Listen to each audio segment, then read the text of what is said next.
A narrow strip of water separates the Persian Gulf from the open ocean. On a map, it looks almost insignificant. A thin passage between Iran, Oman, and the energy kingdoms of the Gulf. But through this corridor moves one of the most important flows in the modern world. Oil that powers factories, airplanes, cargo ships, military fleets, cities, and entire economies. This is the Strait of Hormuz. Every day, tankers cross these waters carrying energy that has already been sold, insured, financed, and scheduled into the bloodstream of the global economy. A disruption here would not stay here. It could move from radar screens in the Gulf to oil markets in London and New York, from shipping insurance contracts to fuel prices, from government crisis rooms to the cost of food, transport, and electricity thousands of miles away. And that is what makes Hormuz so dangerous.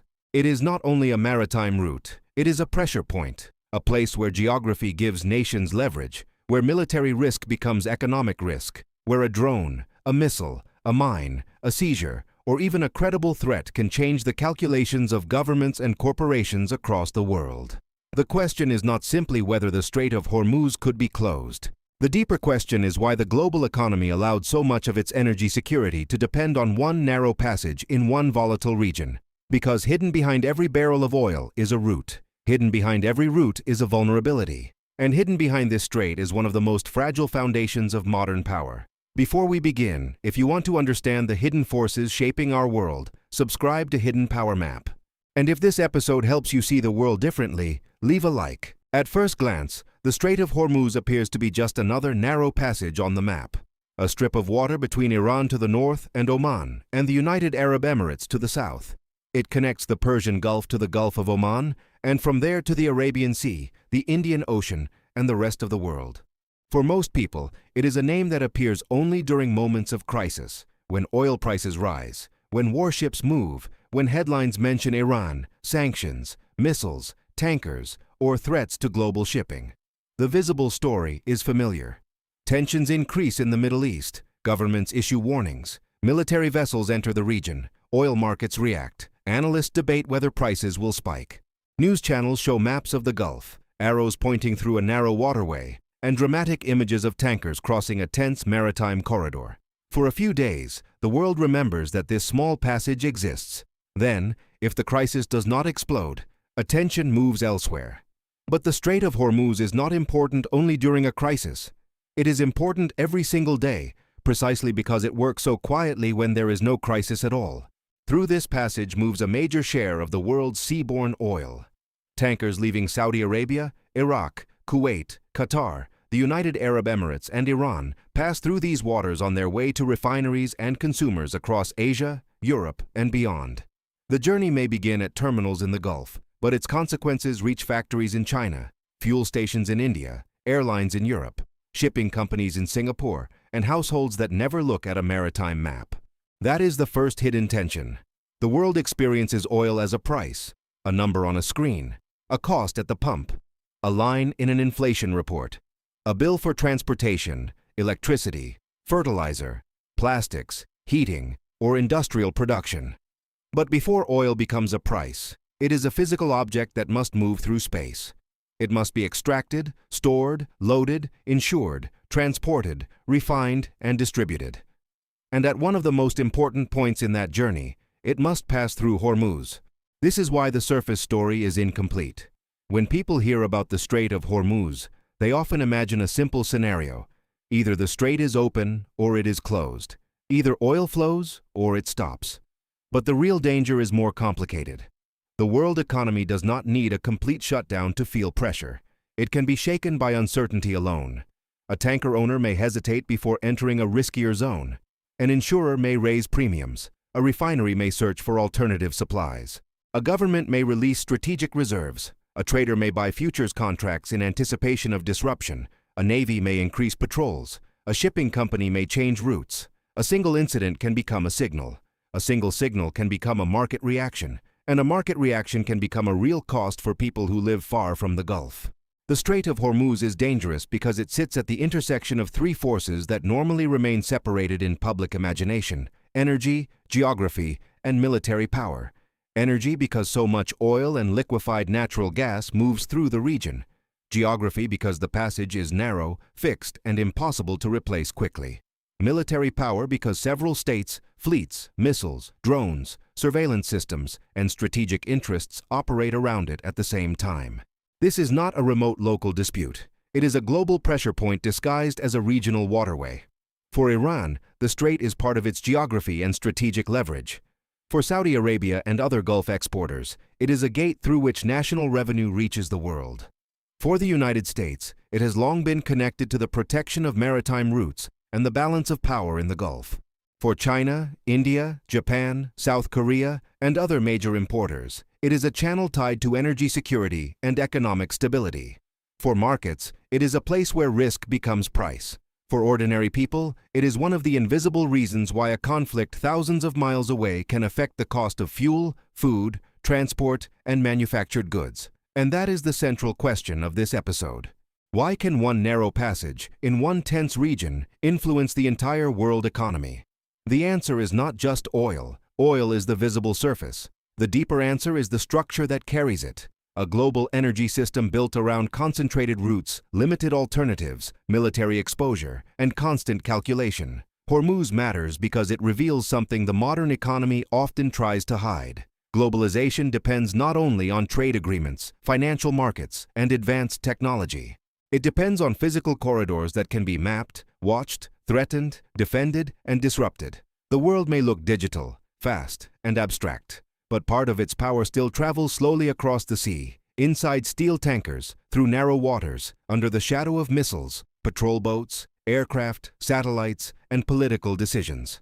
That is the visible surface of Hormuz, a maritime passage on the news. But beneath that surface lies the real story, a choke point where the flow of energy becomes the flow of power. The hidden force behind the Strait of Hormuz is not simply oil. It is the concentration of the world's energy lifeline inside a narrow and vulnerable corridor. Modern economies like to imagine energy as an invisible service.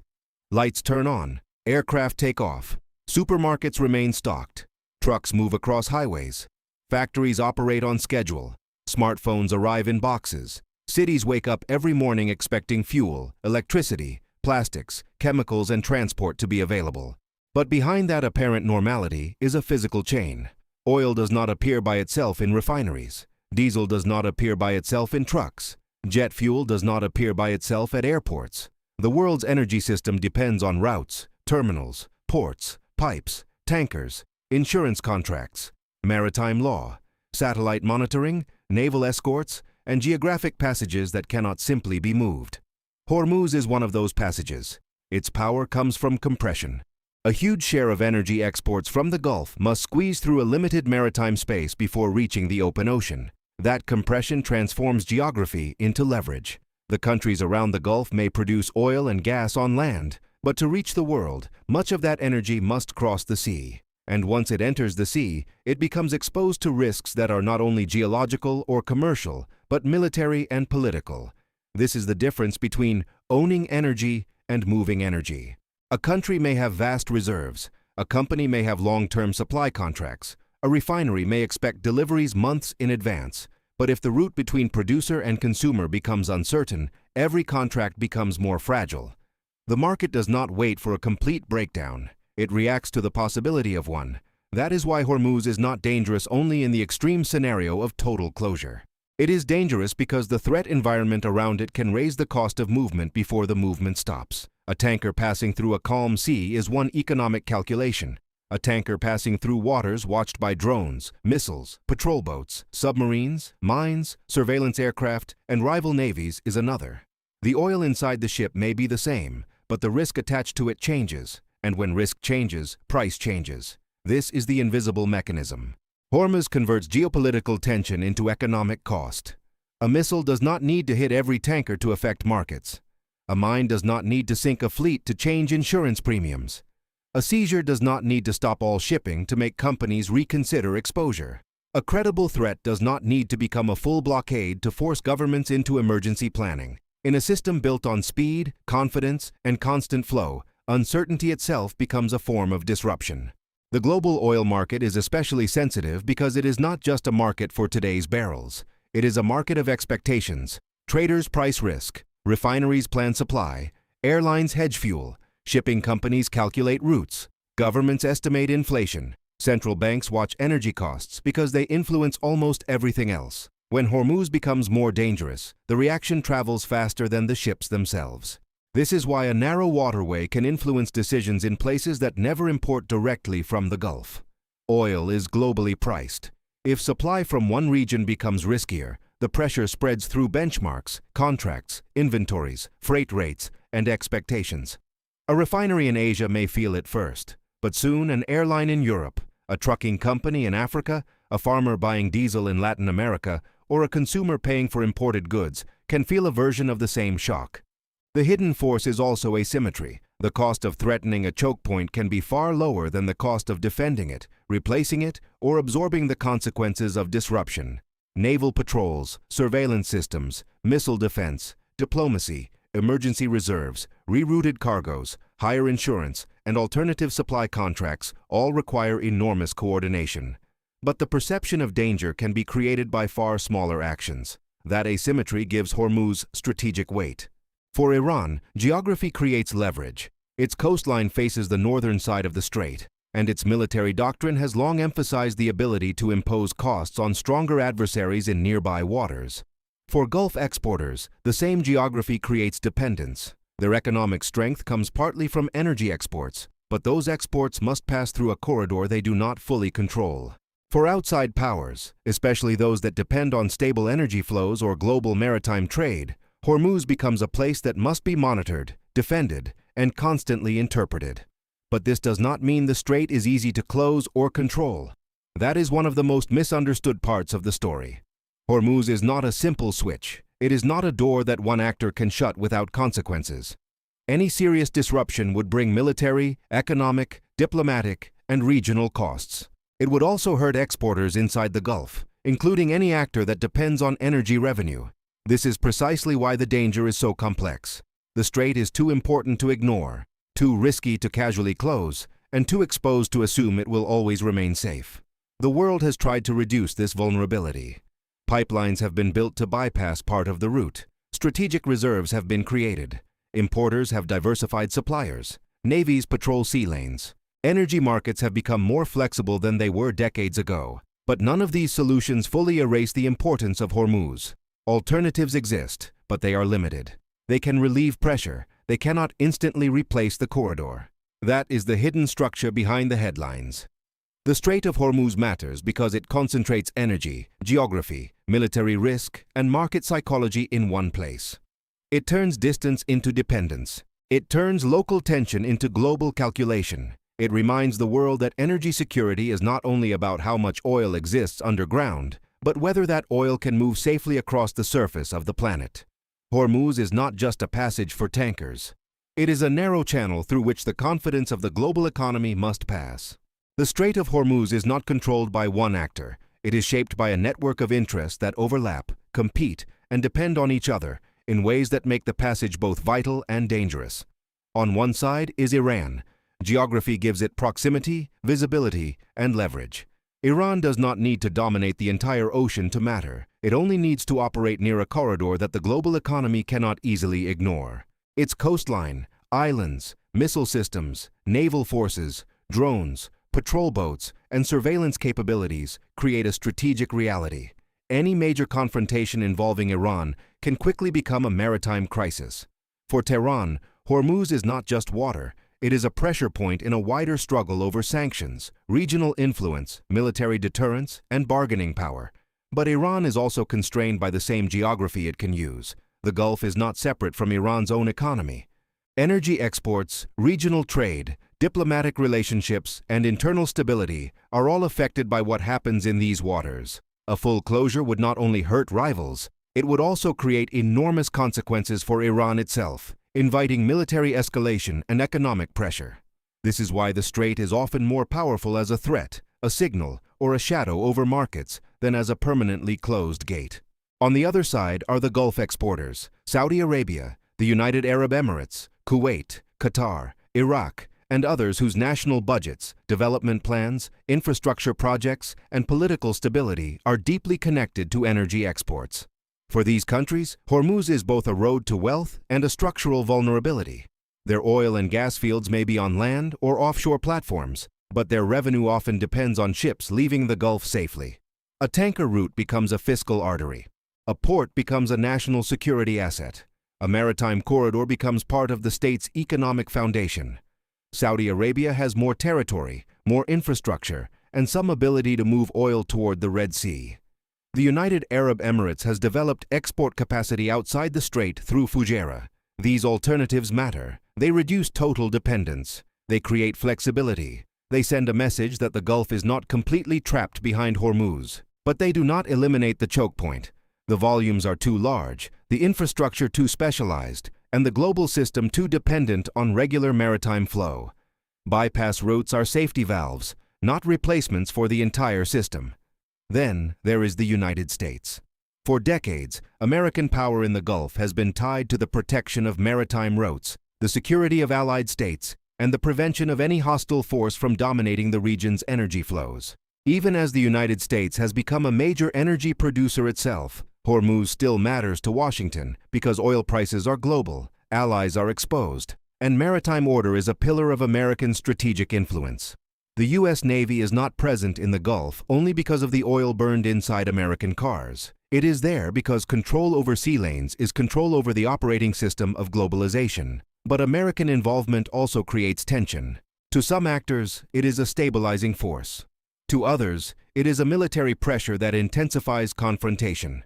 Naval patrols can reassure markets, but they can also create moments where a miscalculation, a collision, a warning shot, or a drone incident becomes a larger crisis. In Hormuz, deterrence and escalation often travel close together. Beyond the regional and military actors are the importers. China, India, Japan, South Korea, and other Asian economies depend heavily on energy moving out of the Gulf.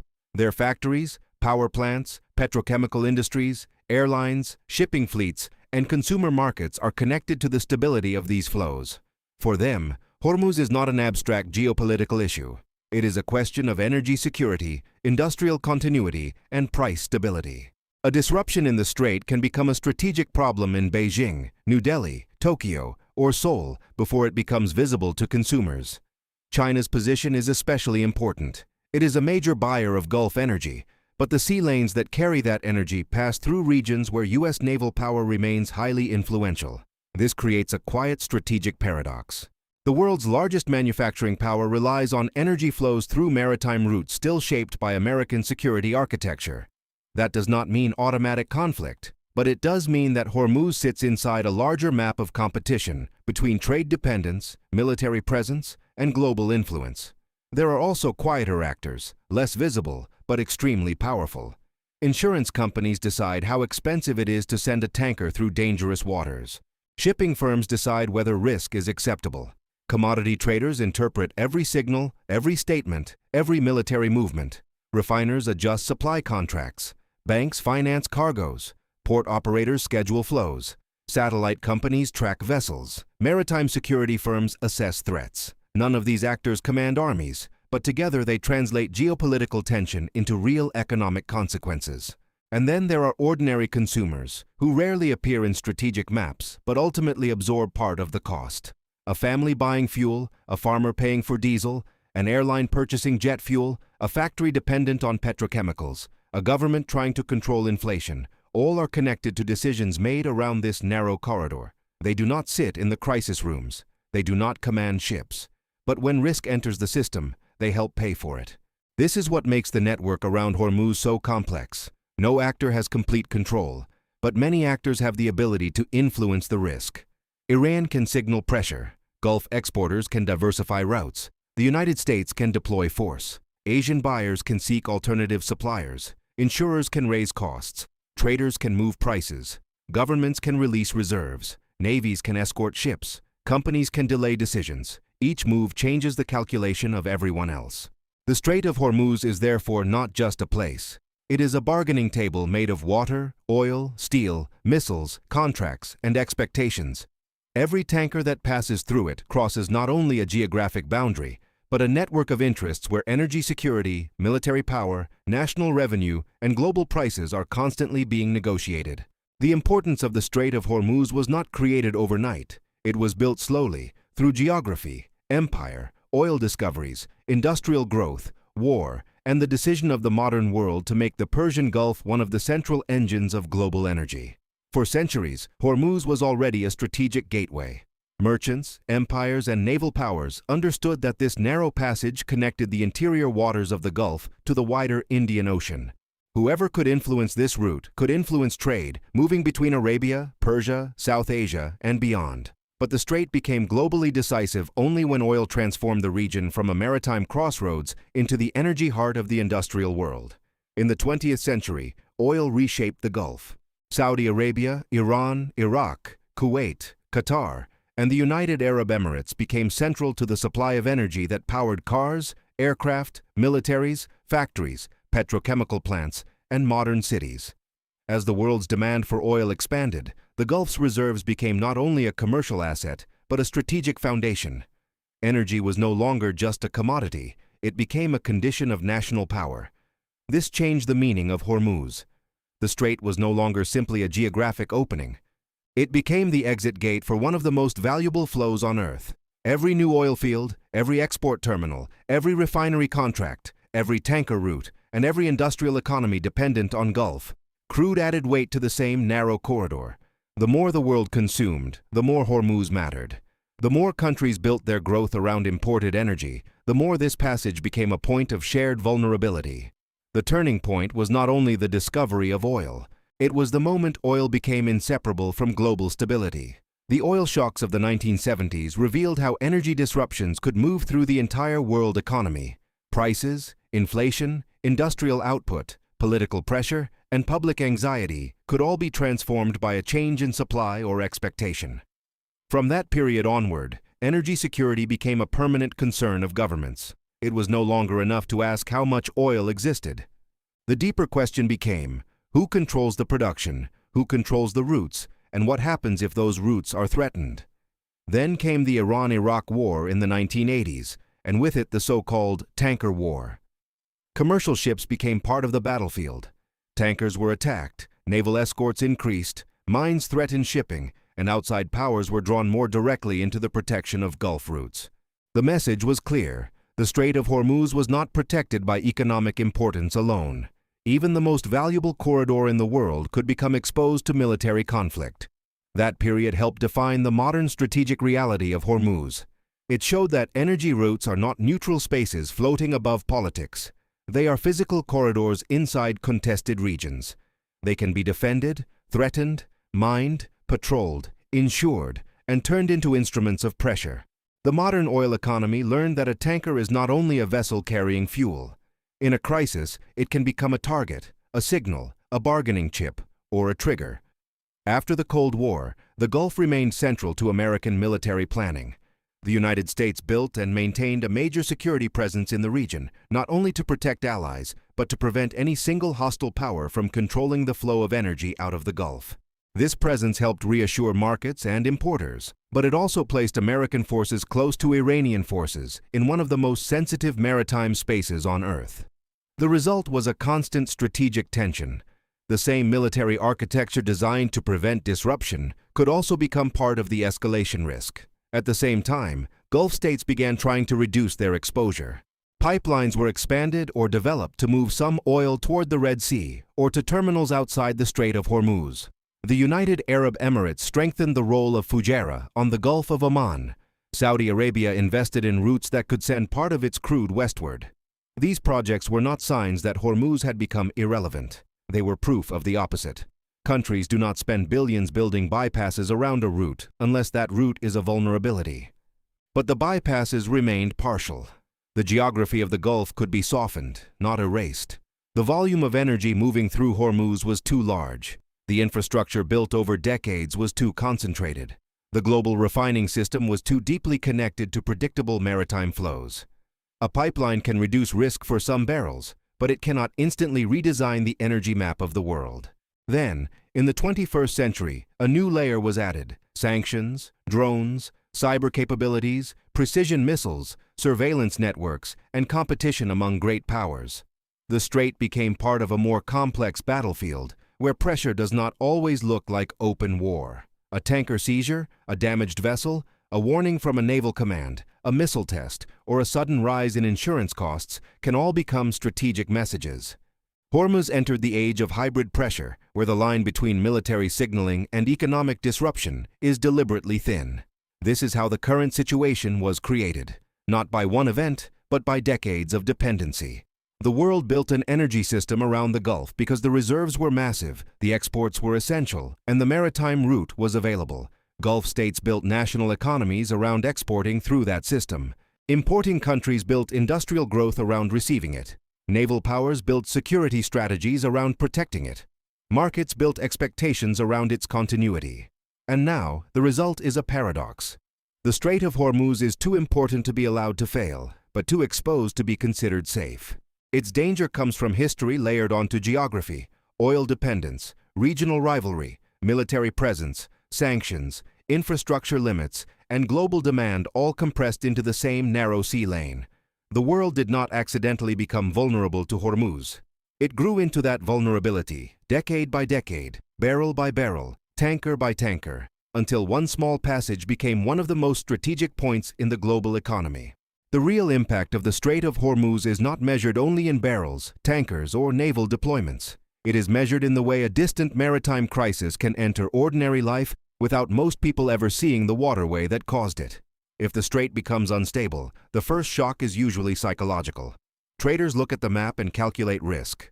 Oil buyers ask whether cargoes will arrive on time. Insurers reassess the danger of sending ships through the Gulf.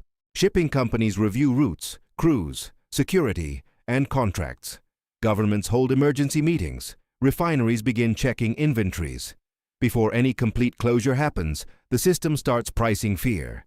That fear can move quickly into the price of oil. And oil is not just one commodity among many, it is a base layer of the global economy.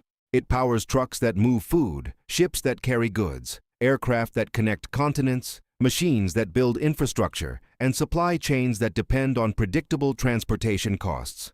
When oil prices rise suddenly, the effect does not remain inside energy markets. It spreads outward. A higher oil price can make diesel more expensive for trucking companies. More expensive trucking can raise the cost of food distribution. Higher jet fuel prices can pressure airlines. More expensive maritime fuel can affect global shipping. Petrochemical costs can influence plastics, packaging, synthetic materials, medical supplies, and industrial inputs. Fertilizer production and agricultural logistics can become more expensive. Inflation can become harder to control.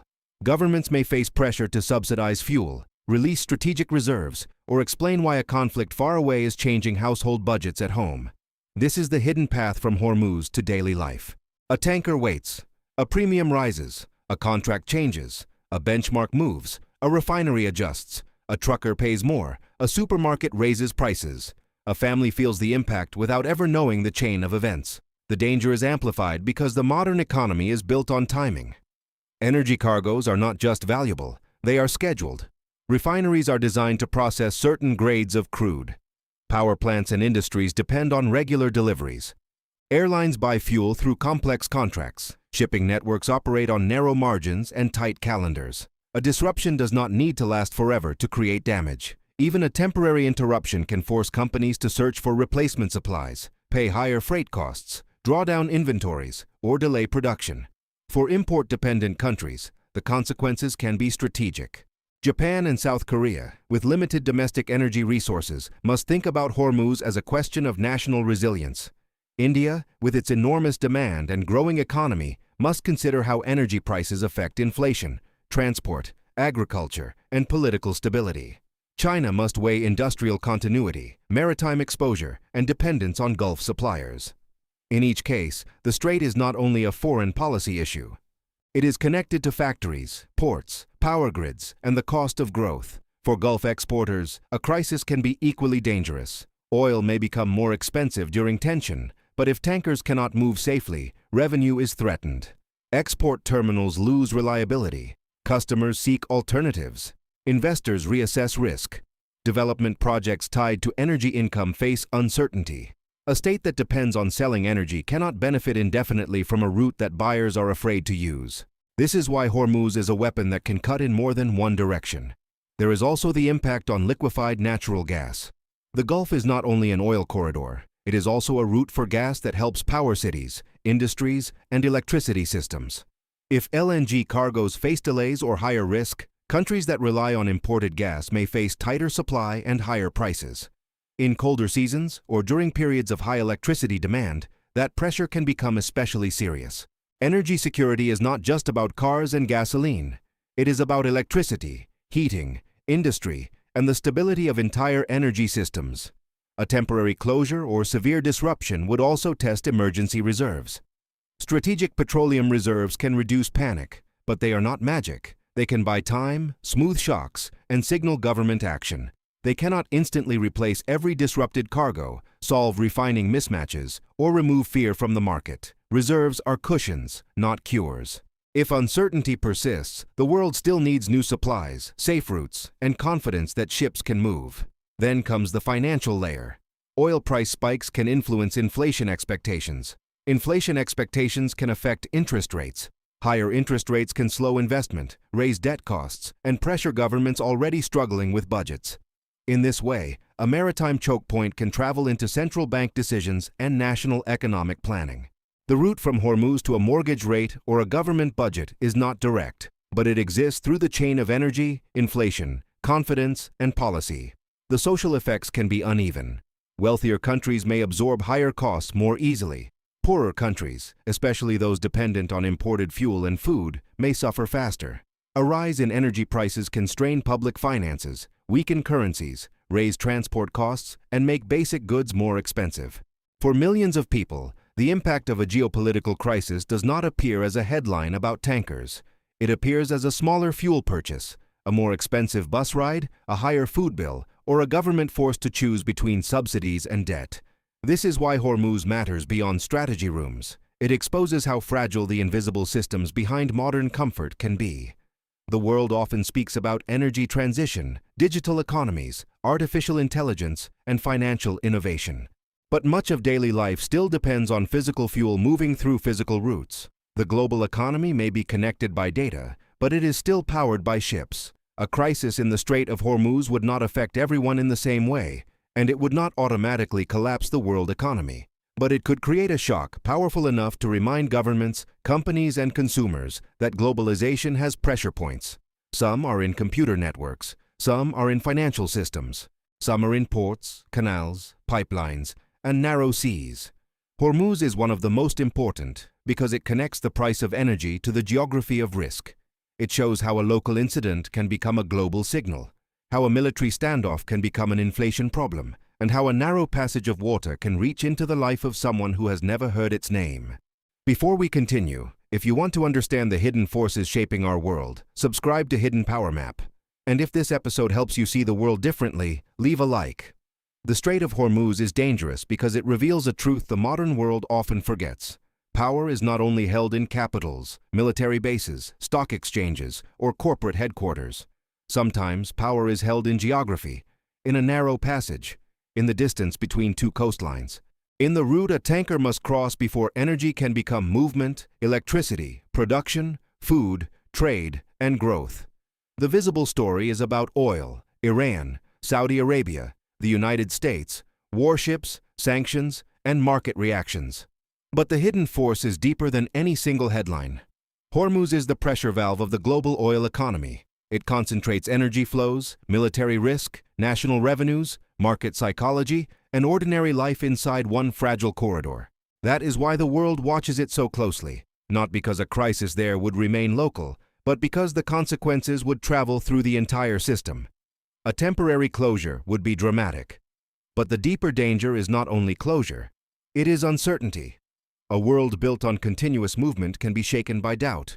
If insurers hesitate, if ship owners reroute, if traders price fear, if governments prepare for shortage, if refiners rush to secure alternative supplies, then the disruption has already begun. The strait does not need to become silent to become powerful. It only needs to become uncertain. This is the architecture of modern vulnerability. Energy production may happen underground, but energy security happens across routes. A barrel of oil is not truly useful until it can move. A gas cargo is not strategic until it reaches a terminal. A national reserve is not enough if markets lose confidence. A military fleet cannot eliminate every risk. A pipeline can reduce pressure, but not erase geography. And a global economy that depends on speed cannot easily absorb delays at its most important choke points. Hormuz matters because it connects distant worlds. It connects Gulf producers to Asian factories. It connects naval strategy to inflation. It connects regional rivalry to fuel prices. It connects sanctions and deterrence to shipping insurance. It connects a narrow sea lane to the cost of moving food, goods, people, and machines. It shows that the world economy is not floating above geography. It is still tied to ports, straits, cables, pipelines, terminals, and ships. And this is why the Strait of Hormuz is one of the most dangerous points in the world economy. Not because it is guaranteed to close. Not because any one country has unlimited control over it. Not because every crisis leads to catastrophe. It is dangerous because too much depends on it, and because the cost of threatening it can be smaller than the cost of protecting the confidence built around it. For Iran, it is leverage. For Gulf exporters, it is an artery. For the United States, it is a strategic responsibility and a military risk. For China, India, Japan, South Korea, and other importers, it is an energy security problem. For traders and insurers, it is a risk premium. For ordinary people, it can become a higher fuel bill, a more expensive shipment, a rise in food prices, or another pressure point in an already fragile economy. The lesson of Hormuz is not that globalization is impossible, it is that globalization has hinges. Small places where enormous systems turn. Places that most people never see, but that quietly decide whether the flow continues smoothly or becomes unstable. The world may speak the language of digital transformation, artificial intelligence, and financial speed. But beneath all of that, the physical map still matters. Oil still moves through water, ships still cross narrow seas, armies still guard routes, markets still fear interruption. The hidden force behind Hormuz is the concentration of global energy dependence in a militarized choke point. One narrow passage carries not only fuel, but confidence. And when confidence becomes fragile, the whole system begins to feel the pressure. So the next time oil prices move after a threat in the Gulf, the real question is not only what happened that day. The real question is, what structure made the world so exposed in the first place? How much of modern life depends on routes we almost never think about? If one strait can influence fuel, food, inflation, and security across continents, what other choke points are quietly shaping the world? And in a global economy built on constant movement, who really holds power? The countries with the resources, the navies that protect the routes, or the geography that forces everyone through the same narrow gate?